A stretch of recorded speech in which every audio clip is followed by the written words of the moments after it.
Hello, welcome back to English with BDM, and I am B. Mondal. This is the second video on transformation of simple sentences to complex ones. We know that a simple sentence has only one clause, that is, it contains only one finite verb, while a complex sentence has one principal clause and at least one subordinate clause. So when we attempt to transform a simple sentence to a complex one, our task is to increase the number of clauses from one to at least two, that is, one principal clause and the other subordinate clause. And to form a new clause, we have to collect a verb and then turn it into a finite verb. We can get this verb from three sources: from non-finite verbs, from nouns, and in some specific cases from outside. We know that there are three categories of non-finite verbs: participles, gerunds, and infinitives. If you get any one of them in the sentence, in the simple sentence, we can turn it into a finite verb after passing through these stages correctly: voice, tense, and finally agreement. So as soon as we get a verb for the new clause, first we have to find its subject, because the verb finally agrees with the subject in person and number. Let us look at this example first.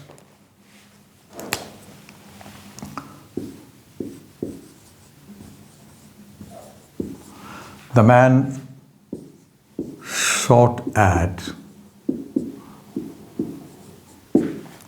the flying falcon.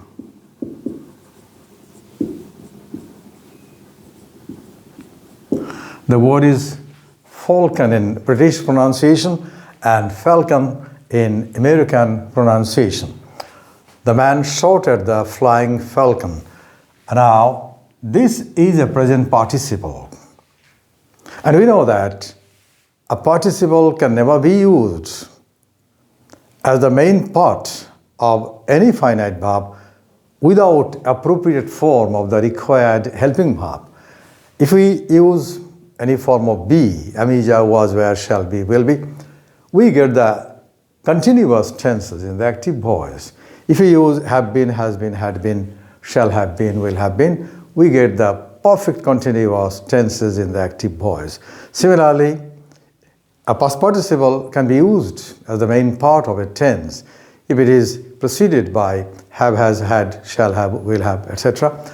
In the active voice, perfect tense, or in the passive, we have to use the past participle of be, that is been, between the present participle, past participle of the main verb and the required form of the helping verb to have been past participle, had been past participle, shall have been past participle, etc. So without any helping verb, a participle is obviously a non-finite verb. Now we have to turn it into a finite verb. This present participle, remember, is active in nature because it always modifies its own doer or agent. A flying falcon means a falcon that is flying or that was flying. So we have to add is or was according to the tense. But here the tense is past, so we have to form this finite verb in the past tense too.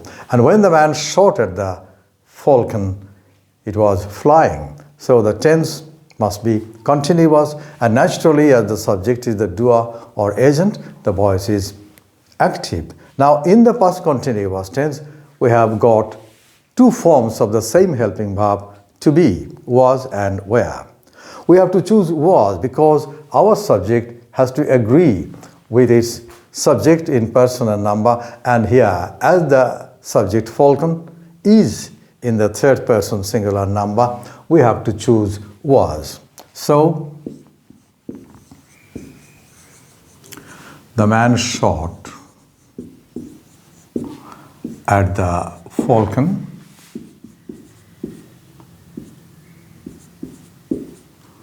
which was flying.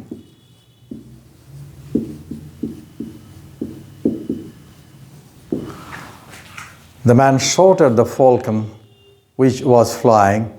Here our verb is in the past continuous tense, active voice, and we have chosen was because our subject is which, that is the falcon, which is in the third person singular number. We have to use the connective, the relative pronoun which here to join the subordinate clause to the principal clause. So notice that the clause that we form is the subordinate clause, and this happens in almost all the cases. That is, the new clause that we form is the subordinate clause. So its tense also depends on the tense of the finite verb of the principal clause. The original finite verb is retained in the principal clause. A part of the original sentence turns into the principal clause, the man shot at the falcon, and we form the new clause with the remaining portion of the simple sentence where we get this non-finite verb form.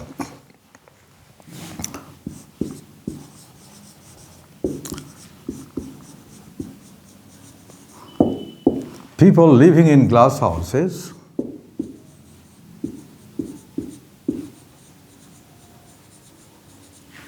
should not throw stones.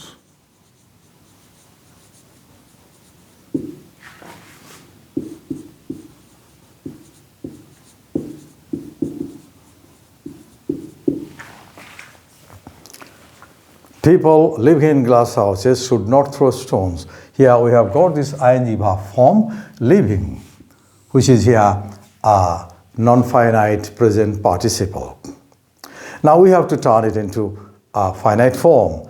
Its doer is the subject, the plural subject, people.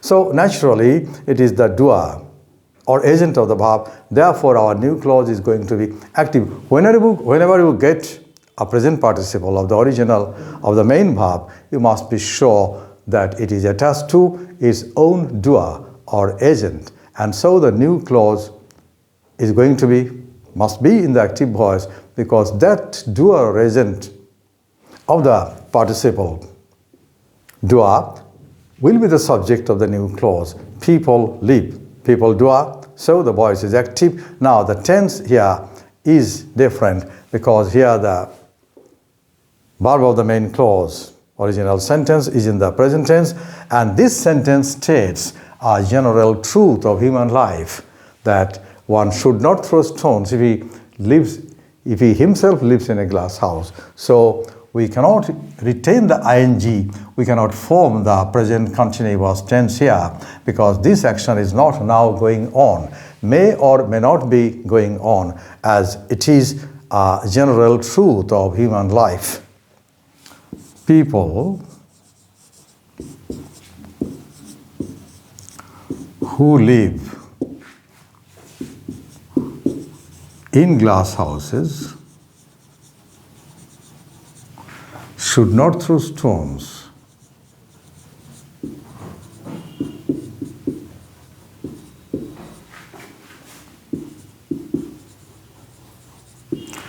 People who live in glass houses should not throw stones. As this clause states a general truth, we have to use the simple present tense, and the voice is of course active. Our connective is the relative pronoun who. Next one.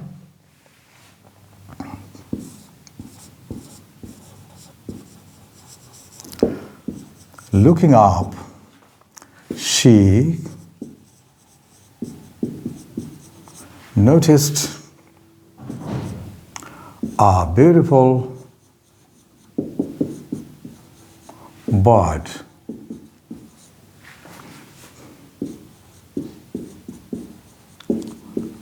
in the sky. Looking up, she noticed a beautiful bird in the sky. Here, looking is the present participle used as a non-finite verb. Now, the doer is obviously she, and here the connective should be when, or you can use as soon as. When she looked up, Notice that here we also cannot use the continuous tense, as it happened in the past, but it was a very short action. We can use the present participle as a non-finite verb for continuous tenses, as in this one, for simple present tense when it states some general truth or a habit, and also for a short completed action. We can use the simple tense in the active voice, either past or present, whichever is required. She noticed a beautiful bird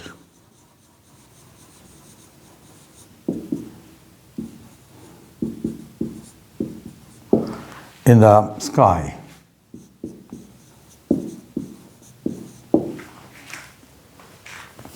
When she looked up, she noticed a beautiful bird in the sky. We can also use the connective as she looked up, etc.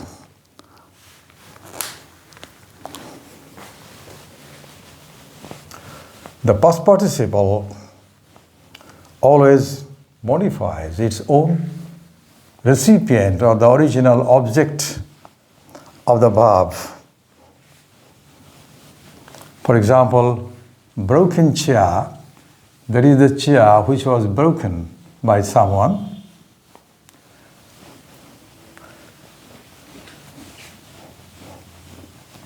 Damaged article, article which is damaged or was damaged, etc. So when you get a past participle without the appropriate helping verb, we must be sure that there is its own recipient, that is the original object, somewhere in the sentence.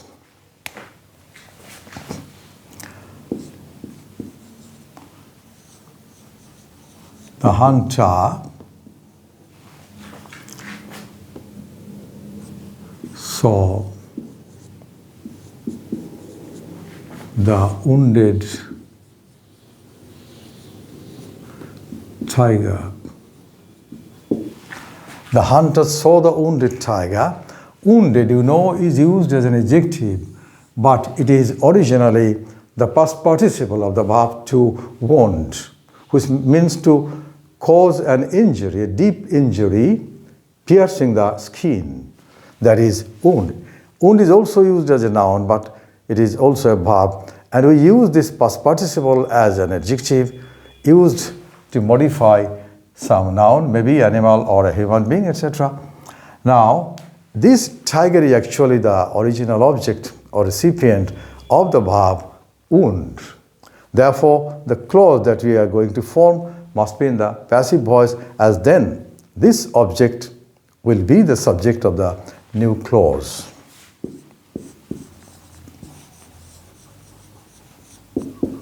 The hunter saw the tiger.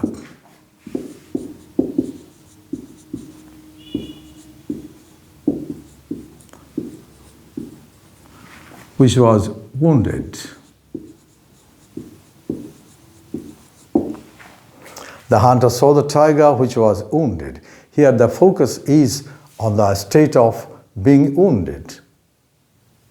But if you place the emphasis on the action and the time which happened earlier than the action of this verb, the tense will change. It will become past perfect tense. Wounded, the hunter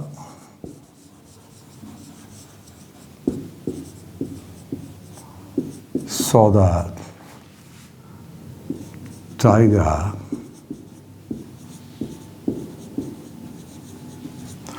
wounded by the poachers.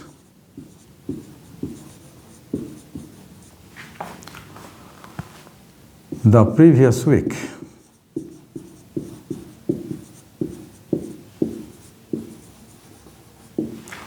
The hunters saw the tiger wounded by the poachers the previous week.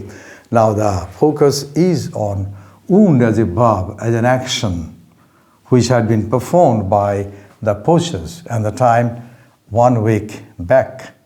Therefore, now we have to use the past perfect tense here. The hunters saw the tiger, which had been wounded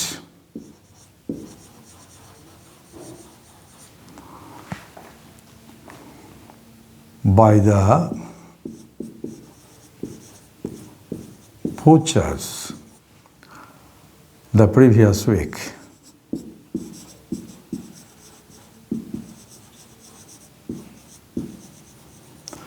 Here the focus is on the state of being wounded, of the tiger being wounded. But here the focus is on, the emphasis is on the action of wounding the tiger by the poachers.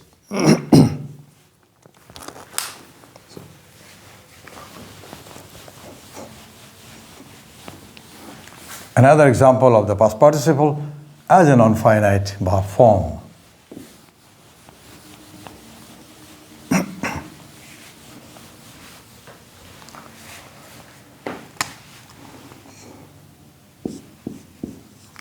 The minister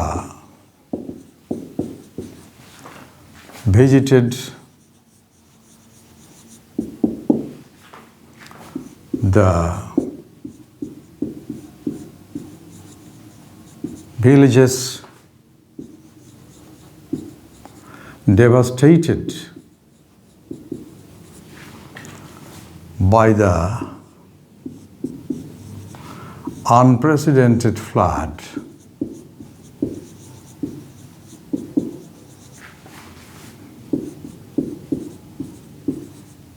Here, devastated is the past participle of the verb to devastate, and its original object is the plural noun, the villages. So the new clause will be in the passive voice. The minister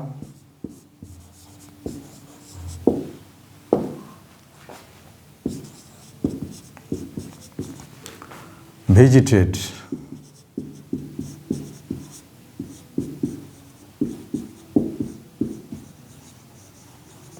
the villages which, or that, you can also use that as a connective here, as a relative pronoun, which had been devastated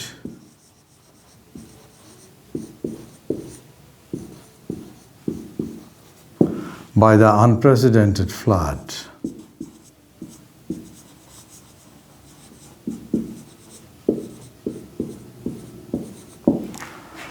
The minister visited the villages that had been devastated by the unprecedented flood. Now, let us move on to gerunds as non-finite verb forms that we can turn into finite verbs to form the new clause, that is the subordinate clause. Gerund is a double part of speech.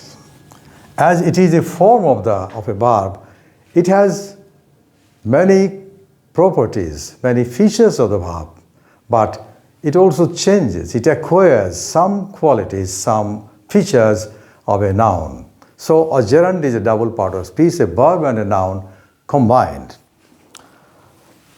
Therefore, the spelling, remember that the spelling of both a present participle and a gerund is the same. The present participle and the gerund of a particular verb are the same in spelling.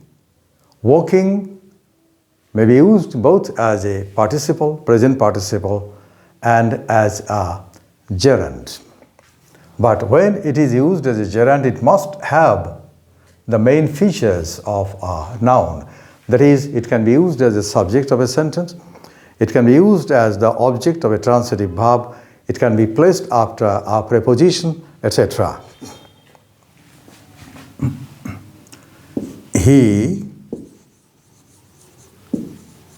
does not like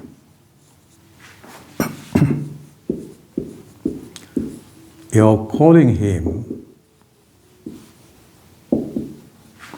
frequently.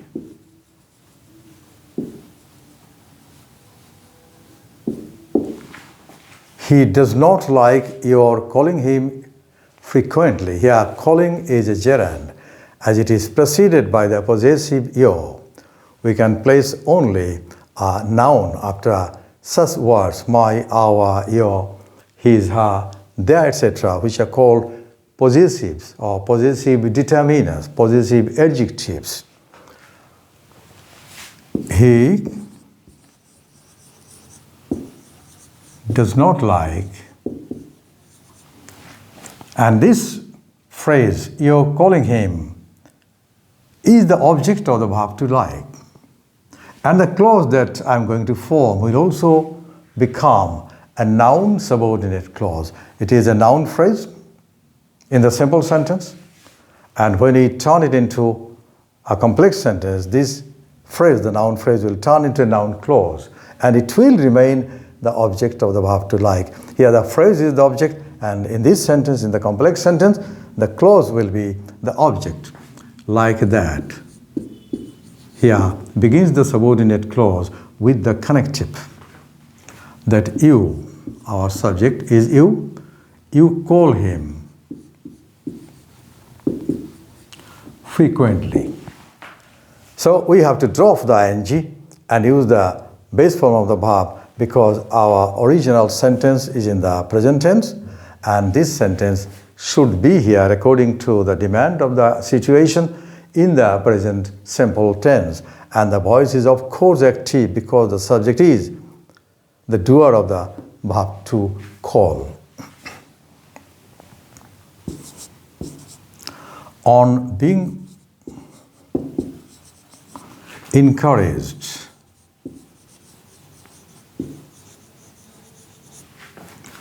by her friends,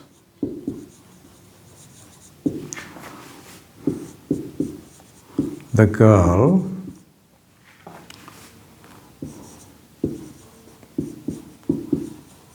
participated in the competition. On being encouraged by her friends, the girl participated in the competition. Here, being encouraged is a compound expression. It is the present participle of the verb to be, helping verb to be, and this one is the past participle of the main verb to encourage. But as both are participles, they are non-finite. This form is non-finite. This combination is non-finite.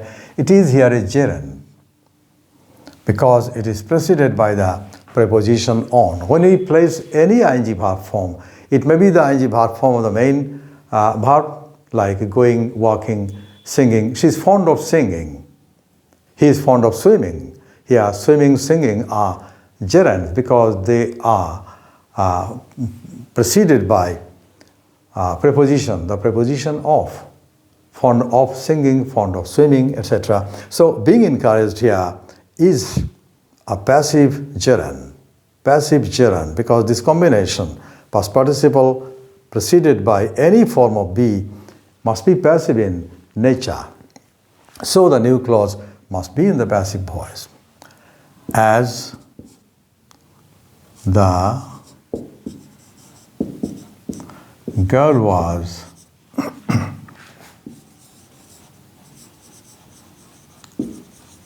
encouraged by her friends,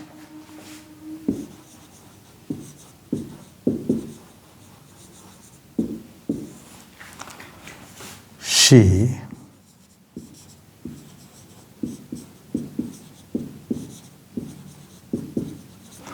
participated in the competition.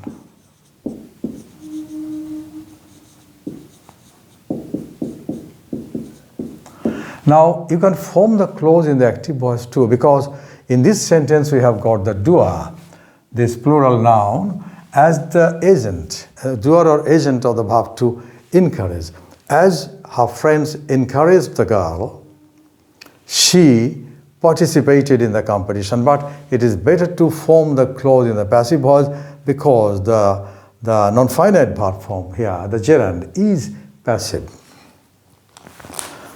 Now let us look at 2 or 3 examples where we get infinitives as non-finite verbs.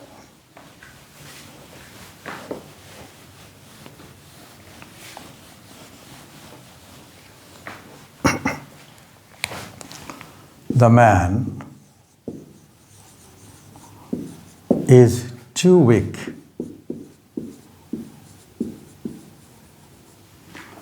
to carry the load. The man is too weak to carry the load. You have practiced such transformation very often in the lower classes, where you are asked to remove to and use so instead. So the answer is, I am first writing the answer, then I will explain the rule. The man is so, we replace to with so, weak. The conjunction here is that he cannot. That verb to is negative in sense. So when you remove it, we have to make the new clause in the negative form. That he cannot carry the load. The man is so weak that he cannot carry the load. This infinitive is active in nature. Its passive form is to be carried. To be carried. So the clause is here active with the subject he, which is the original agent or doer of the verb to carry. We have to use the modal can according to the sense of the sentence. The man is so weak that he cannot carry the load. If this infinitive is passive, to be and past participle, the clause will be passive. The boy is too clever to be duped. The boy is so clever that he cannot then be duped. To be duped is infinitive, non-finite. Cannot be duped is a finite verb. Cannot be duped. So when you find an active infinitive, the clause is naturally active. And when the infinitive is passive, to be with the past participle, the new clause is also in the passive voice. To be duped, cannot be duped. To carry, cannot carry. To carry is a non-finite verb, cannot carry is finite. To be duped is non-finite, an infinitive, and cannot be duped is a finite verb form. Now let us move on to our next step, where we can collect the verb from nouns, if possible. If we know the verb form of a noun, we can use the verb to form the new clause.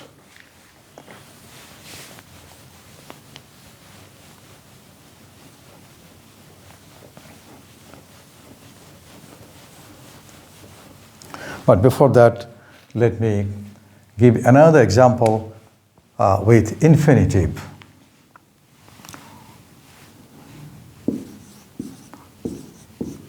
We all want you to join us on the tour. To join is an active infinitive, and the doer is definitely you. So the sentence, we all want that you join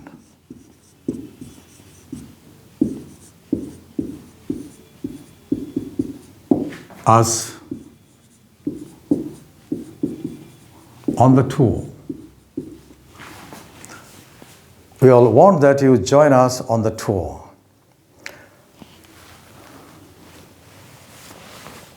As I told you, we can also get a verb from noun. If any noun in the sample sentence has a verb form and we know it, the meeting started.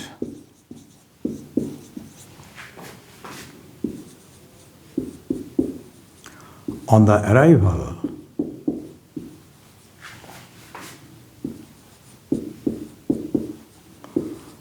of the president. The meeting started on the arrival of the president. In this sentence, there is no non-finite verb like a participle, a gerund, or an infinitive, but here we have got this noun, arrival, whose verb form we know is arrive. So, first place the verb here, then find out the subject, the president.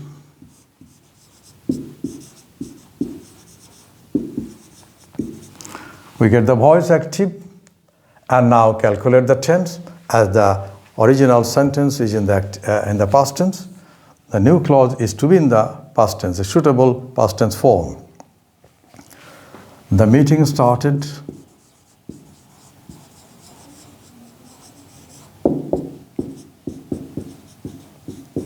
Our next clause is the president arrived, and we use the connective when or as soon as. The meeting started as soon as the president arrived. We can also use the conjunction then with no sooner in such situations. And then we place the subordinate clause first. In this case too, we can place the subordinate clause first. When the president arrived, the meeting started. As soon as the president arrived, the meeting started. We can freely move the clauses, reverse the positions of the clauses when the subordinate clause is an adverbial clause, and this is an adverbial subordinate clause that is formed with when, as soon as, no sooner than, while, etc.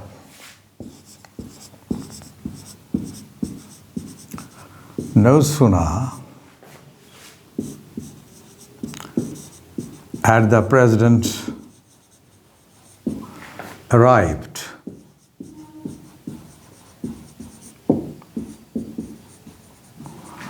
then the meeting started.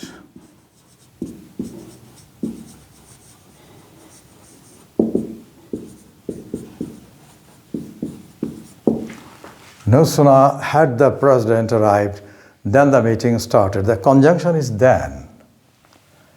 Sooner is an adverb in the comparative degree, and this so is also an adverb that modifies the adverb sooner. One interesting point you should notice that when we use as soon as or when, we usually use the past simple tense in the subordinate clause. But when you use then with no sooner, the tense is past perfect, had arrived. Now, in any kind of transformation, we cannot alter or we cannot distort the meaning of the original sentence. So definitely the meaning of all these sentences is the same. Then how can we use two different tenses to express the same fact, the same idea? Because both the past simple tense, with few exceptions, and the past perfect tense denote some action completed in the past. It is a matter of time only, the emphasis that we lay on the time when we use the past perfect tense on the completion of one action before the completion of another action. So here the action of the arrival of the president occurred first and then the meeting started. So we can use the past perfect tense even when you use as soon as. Remember, When you use as soon as, you can also use the past perfect tense. As soon as the president had arrived is perfectly correct, though not in common use. And even with no sooner and than, you can use the simple tense. And without this inversion, you can begin the sentence with the subject. The president no sooner arrived. The president no sooner arrived. Past simple tense. Then the meeting started. All these patterns are correct. You can use, but as I told you, we use the past simple tense normally when the connective is when or as soon as, and use perfect tense when we use no sooner with the conjunction then. Now, we can also bring verb from outside. If we don't get any noun, whose verb we know, if we don't get any non-finite verb in the simple sentence, we can, not always, but in certain cases, we can bring in a verb from outside and then make it finite, following the rules as usual.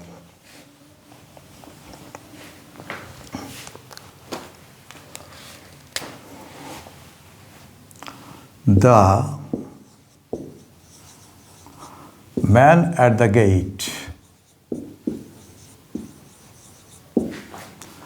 did not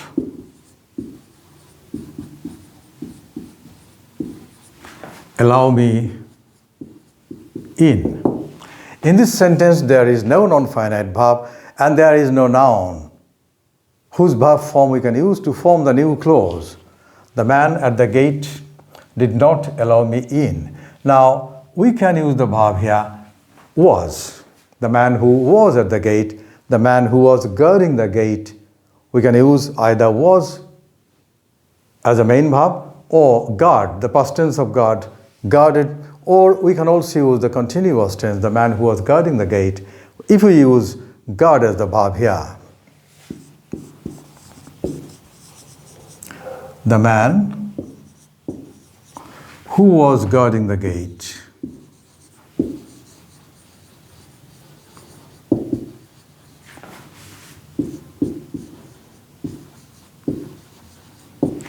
did not allow me in.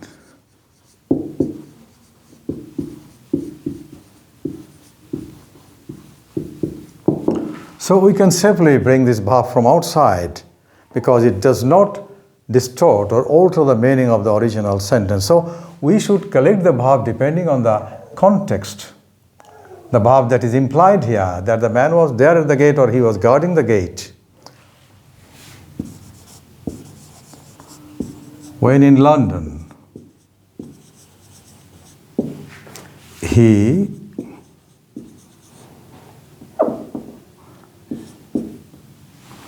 met with some of his old friends.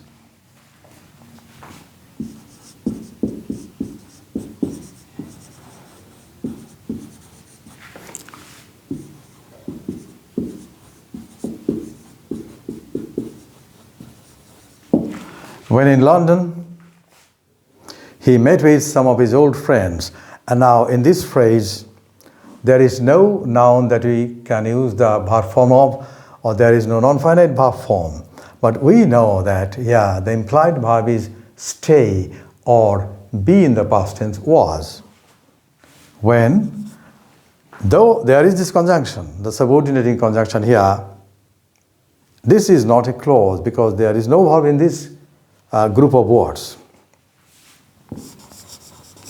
When he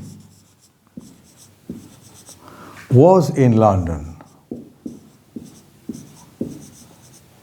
Or we can also use the verb stay. When he stayed in London, he met with some of his old friends. When he was in London, when he stayed in London, he met with some of his old friends. So these are the rules for changing simple sentences to complex ones. Thank you for watching. Please don't forget to subscribe to the channel and press the bell icon to get early notification of the latest videos. Expecting to meet you soon in the next video. Until then, bye.